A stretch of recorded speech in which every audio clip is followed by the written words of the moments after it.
আজ কত সারা বৃষ্টির জন্য বাইরে যেতে পারলাম না, ঘরের মধ্যে এতিমের রাতে বসে থাকলাম। ঘরে বসে কি কি খাইলাম, কি কি করলাম, তা তো তোমরা অবশ্যই টাইটেল থেকে বুঝে গেছো।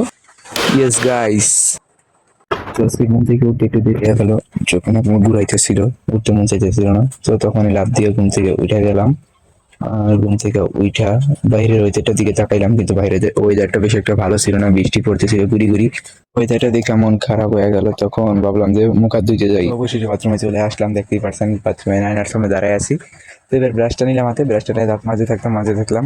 তারপর মুখ একটু, তারপর সকালবেলা দাঁত মাজতেছি তো একটু ভালো করে দাঁত ব্রাশ করলাম। তারপরে কুলি করলাম, তারপরে পানি দিয়ে কুলি করলাম, সমস্ত মুখমণ্ডল ভালো করে ধৌত করলাম। তো তারপরে বাইরে যাওয়ার পালা হয়ে গেছে, এবার বাইরে থেকে ঘুরে আসবো। তো দরজাটা টান দিয়ে খুলতে লাগছিলাম, তো খুলতে পারছিলাম না, তারপর একটু জোরে টান দিলাম, তারপর খুলছে। তারপর দেখলাম বাইরে অনেক অন্ধকার, তারপর বাতিটা জ্বালাইলাম। তারপর এই যে দেখেন বাথরুমে থেকে বের হয়েছি।